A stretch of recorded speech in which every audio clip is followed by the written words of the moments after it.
you for granting the invitation. For this debate, we're going to follow the Oxford Oregon format, wherein there are two sides, the affirmative and the negative side. Each team has two speakers and one scribe. The debaters will have 4 minutes to deliver their remarks. There will be a break of 2 minutes, after which the debaters will have 2 minutes each of for the rebuttal.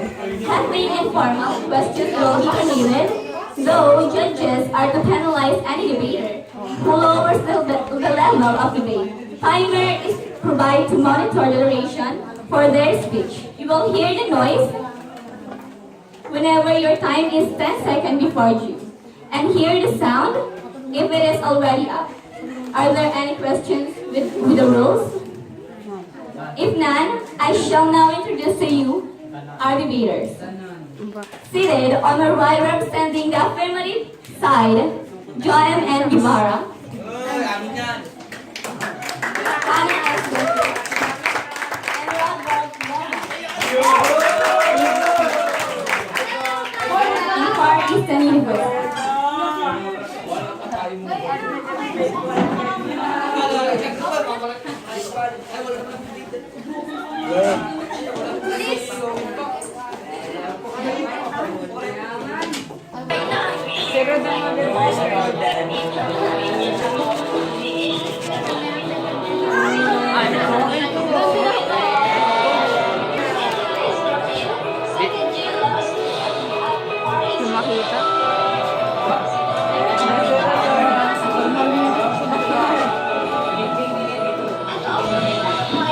First year law student from Far East University.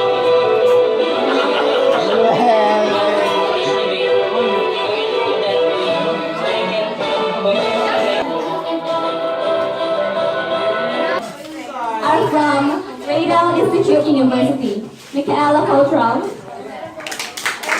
Taylor Barcelona, and Maria Jola Cabales.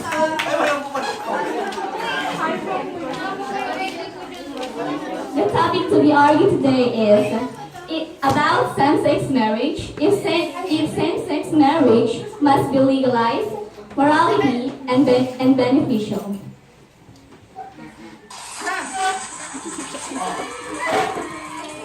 Isang supervisya Bartolo Bastos na hindi maaaring bayanan ng simbahan ang kasal ng lalaki sa lalaki at babae sa babae dahil talawas ito sa ayaw ng Biblia. Sinabi ng obispo na malalabas tama ang sagradong matrimonyo ng kasal kapag pinayagan ang pag-iisang dibdib ng bakla at lalaki o tukoy at The resolution defines terms and outline affirmative cases.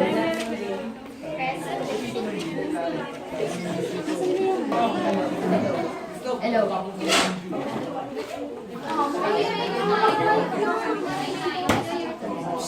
It is a pleasant afternoon to meet all of you, and I'm in front of you to share my argumentative speech about same-sex marriage.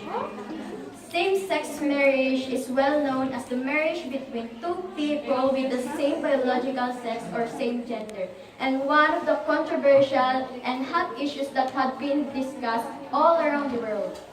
Dear adjudicators, co-debaters, and this fellow student of this great university, good day.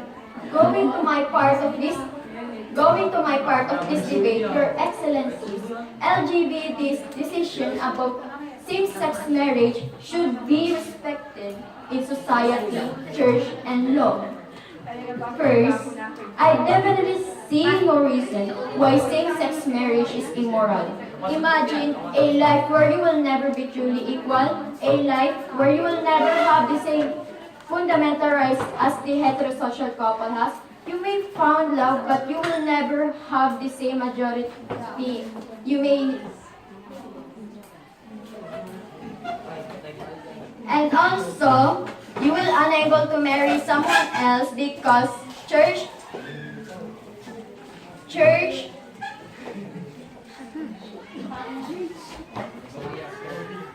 society, and laws doesn't accept who you are and who you were born as.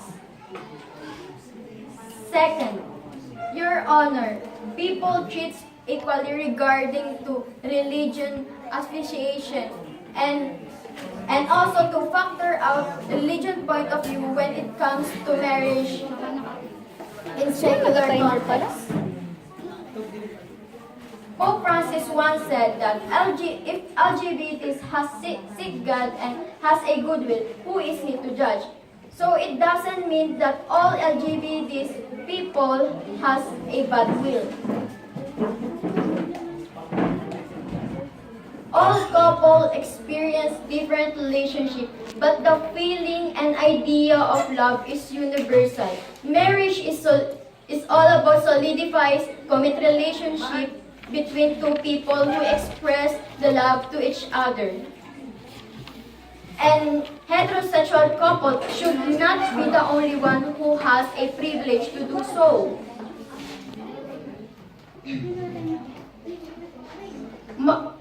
Father Francis also said that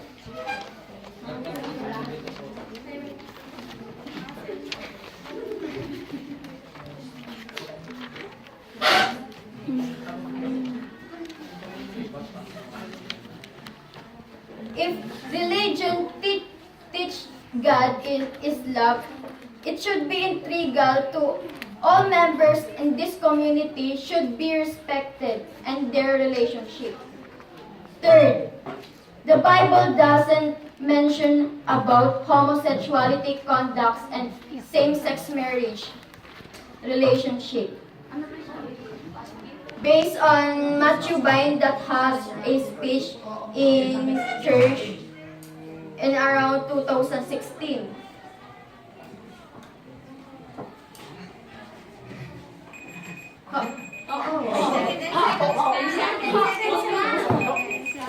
Finally, debate is not all about religion aspect. I believe God doesn't condemn dedication and commitment. But then you said that LGBT people will never find love. So, and they will be unable to marry someone for church, society, and law do not accept them. So you said church, society, and law. So law, not all states, not all the law of states do not accept church marriages or civil unions. So, what I have observed from your speech is your generalization. It's a hasty generalization for you to say that LGBT people will never find love and society and law do not accept such kind of marriage. Then you said that LGBT people have the privilege to do so.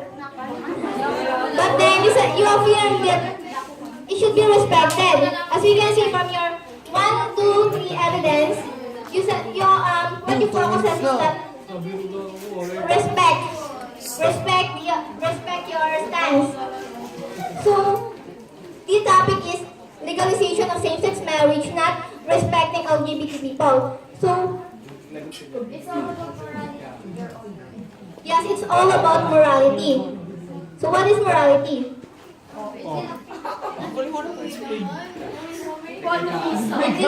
morality depends on people's characteristics or what they do in everyday life.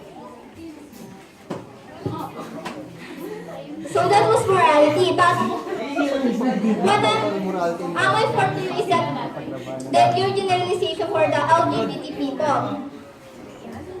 So you only want you're focusing on respect. The law, the church, and the society have already respected them, have already accepted that sector, such sectors. But the religion point of views about same-sex marriage doesn't accept the same-sex marriage or same LGBT. So if that's your stance, you should have said that the church do not accept such marriage. You do not have to include society and the law. Thank for the first affirmative speaker for her remarks. Now, I call on the first negative speaker to negate the first affirmative statement.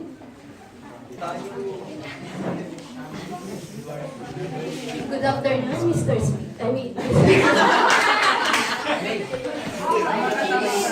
Good afternoon, Ms. Speaker. Just answer me yes or no. So,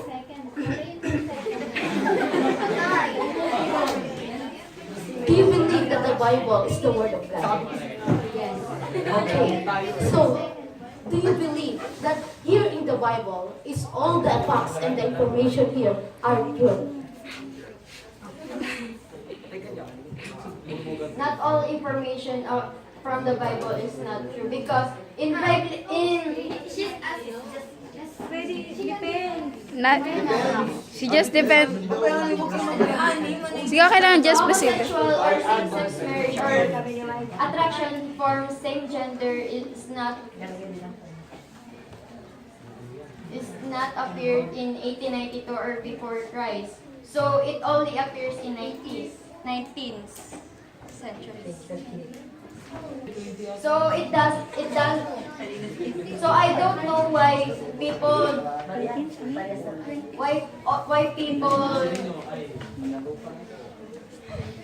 Ayun, time niya, sila nag-ano. bothered about same-sex relationship.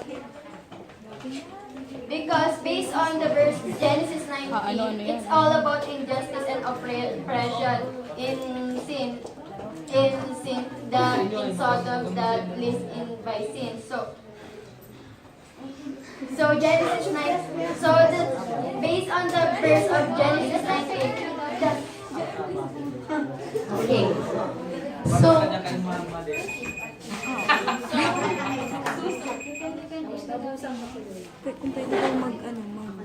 I thank you both for Pero your hindi kami remarks. nag-question. Again, I call on the first negative speaker to deliver her remarks. Yun na. Wait, lamit-lamit ka.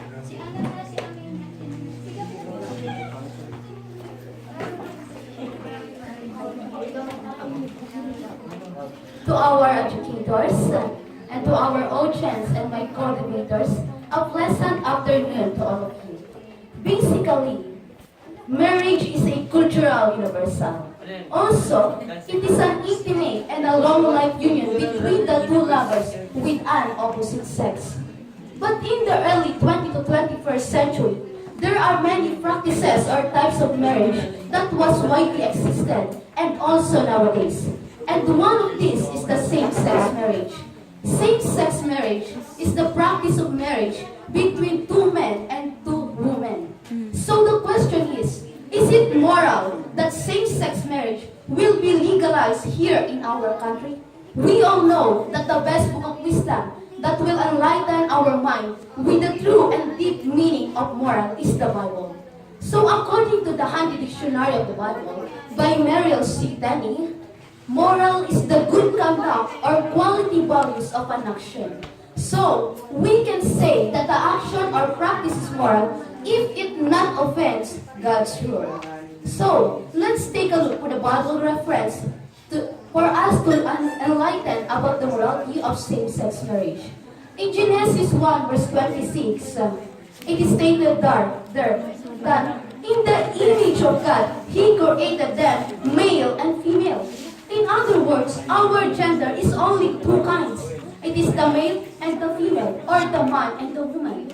Now, what are the purpose of God in marriage? First, multiplying a godly legacy.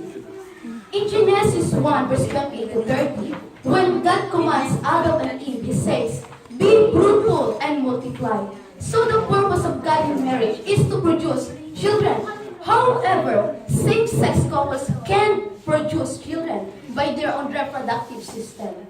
So, what is the another purpose of God in marriage? It is written in Genesis 2 verse 18-24 that when man will leave his mother and father and he will join his wife and they will become one flesh. So the purpose of God in marriage is to mutually completing another.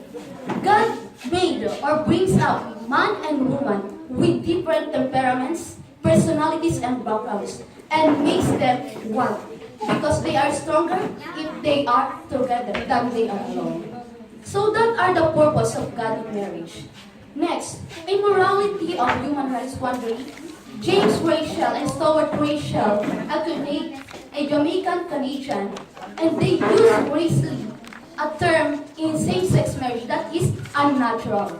For them, the meaning of that is the mind not connected with the notion of a thing's purpose. Like in our parts, every part in our body have purpose, right? Of course. So eyes for seeing and nose for small. Or similarly, the purpose of our genes and cells, sperm cell or egg cell, is to procreate or for making babies. But same-sex couples can produce babies, right? So, in my conclusion, according to the Bible reference, in Psalms 100 verse 3 and Ecclesiastes 12:13, it is stated there that as a human being that God created, we have the obligation to obey His commands. And what is one of His commands? It is written in Corinthians 11 verse 11 that man is for woman, woman is for man. So, the more we seek to recognize that same-sex marriage is moral, and Said about the 20th century. It said that in the 20th century, many types of marriages existed. For your information, same-sex marriage has been accepted by law by our state since the pre-World War II, before 1941. Since the colonialization of the American. So it means that it is already a contemporary issue, not an issue which emerged in the 21st century. Then I respect your claim and the rest of evidences, but 80% of the Filipinos are Catholic. So you are depending on the Catholic ideology. So how about the Muslim people who considers or who accepts polygamous marriage? So do you think legalization of same-sex marriage will still be possible if the country is we are diverse in terms of religion? Your Honor, so according to the Bible reference, in Deuteronomy 12 verse 13 it says that, do everything that I commanded you. Do not take anything or do not add anything. So whatever the decision, or if any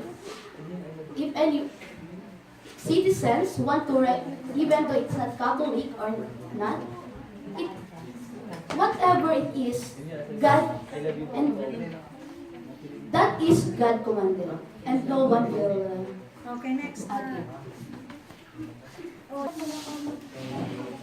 I thank the negative speaker for her remarks. Now I call upon the affirmative speaker to contravene the negative statement. As you said that God only created two creatures like man and woman. Do we agree that only heterosexual couple should be the only one who get married? Yes, of course. Why? Wait, how do you say so? Yes or no? Do you agree that same-sex lovers being the same? If God is love, why does He condemn homosexuality? Matagal kasing oras. Okay. As you said, God is love. So, one of the reason of same-sex couples is they are feeling love with each other. But as in the Bible reference, love has the deep meaning. It not just love to, even though it is wrong, even though it offends God's rule, and also it will never be called love. So what is the purpose of their marriage? Because marriage has also, we can call that sexual intercourse. What is the purpose of them? or that. It is not love, it's just a love and their desire. But only homosexuality is not it is unchainable nature and it is part of Decide lang nila yung ano. we also attracted to same Tapos yun, nagsama-sama na. Thank you for the rebuttal. I now call upon the second affirmative speaker to deliver her resolution.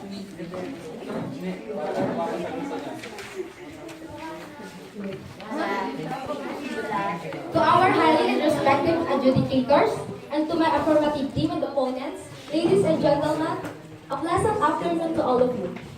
We faced with a proposition.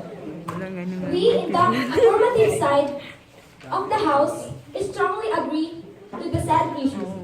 Same-sex marriage should be legal in light of the recent victories of the LGBTQ community rights movement in the UN petition supported by almost 70 countries, including the entire EU and the United States. We understand that there is a religious mindset that dislikes same-sex marriage. At no point does the proposition tell me. However, we strongly believe in marriage, not just civil partnership, not just decriminalization. It is a human right which is being denied to the LGBTQ community. I believe we must change the world to a new generation. People must open their mind and stop being absolute.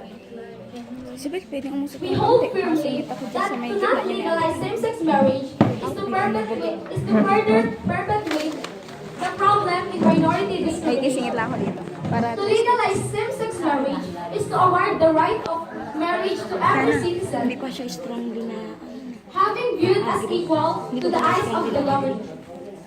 This argument is also inadequately addressed to all the social position of opposite same sex.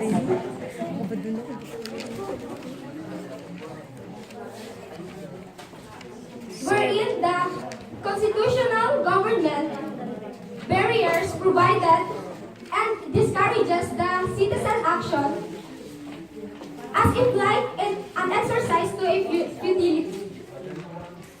The transgender intersex community in Australia, the law previous to February 2003 allowed them to recognize themselves as their gender,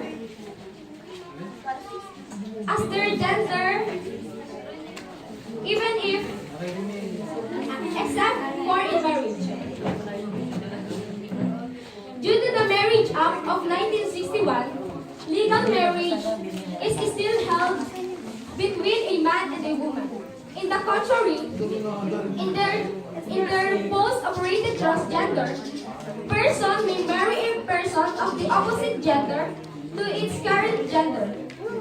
Those who change the gender after the marriage is still in a legal gray area. In fact, Justice Anthony Kennedy said that the challengers ask for a equal dignity for the eyes of the law. The Constitution grants them that right. He also said that no union is more profound than marriage, for it embodies the highest ideals of love, devotion, family, sacrifice, and fidelity. There is no reason for you to against same-sex marriage, because even if your religion are against it, it will not affect you in any way.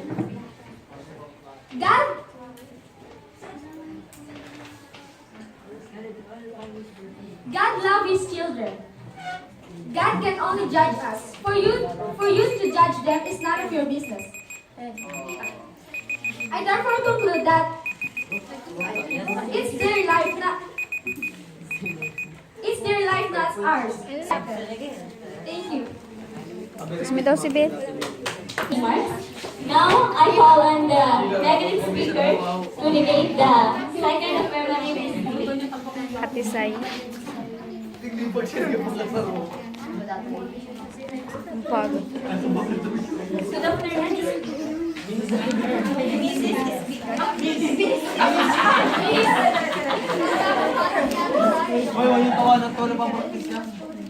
Good morning, Miss Speaker.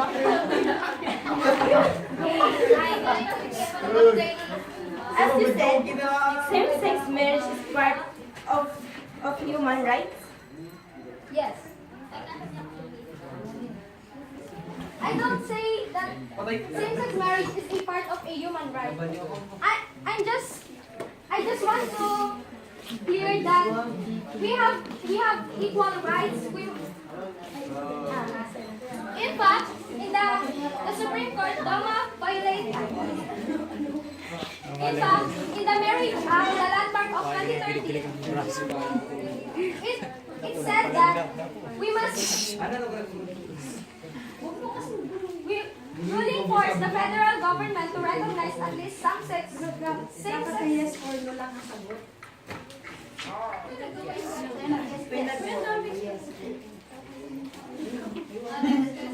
Do not formulate question that could not be answered with yes or no.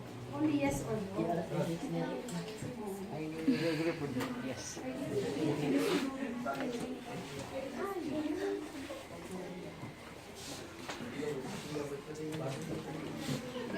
Papunta ako din eh.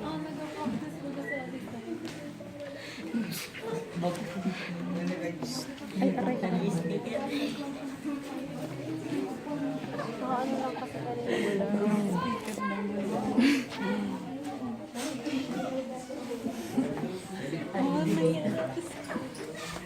Pulos. Wala akong makapo din eh.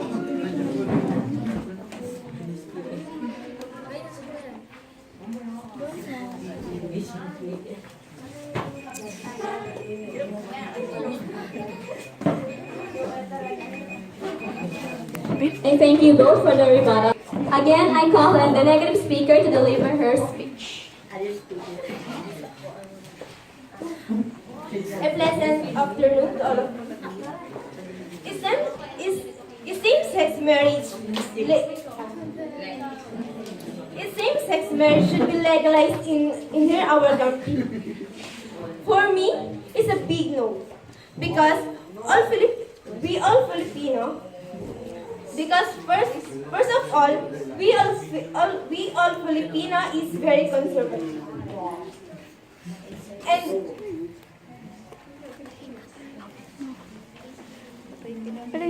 represent our culture and traditions. And one is the holiness of marriage.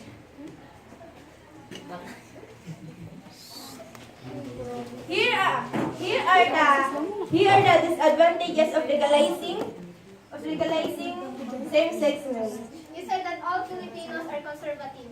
It's easy generalization. You cannot generalize that all Filipinos are conservative. There are still some who took up or who remove that idea. Uy, Jesper! So don't say that we are all conservative. I'm fine. Number one. Here's the disadvantage of legalizing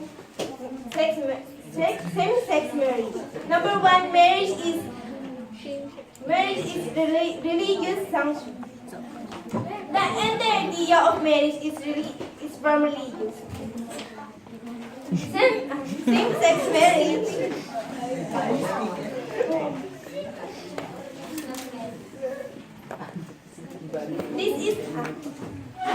This is what argues same-sex marriage speaks the most about. The traditionally defined marriage is between man and a woman. Same-sex marriage is most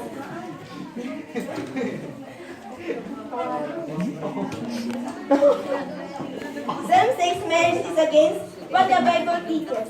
So this sacrilegious to marry two men or two men into religious sanction.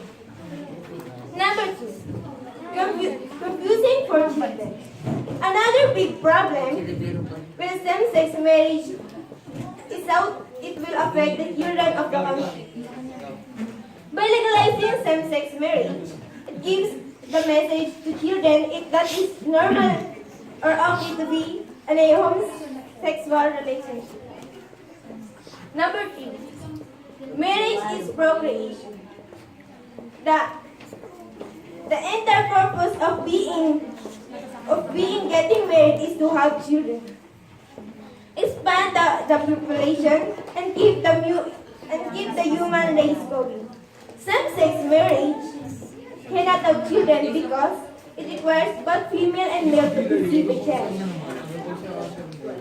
If we began to raise people who are not having child, the human race would slowly begin to. And number 4 is a slippery slope. By legalizing same-sex marriage, you're open the door for the types of non-traditional couples to find their way to marriage. Cling, cling, cling, cling.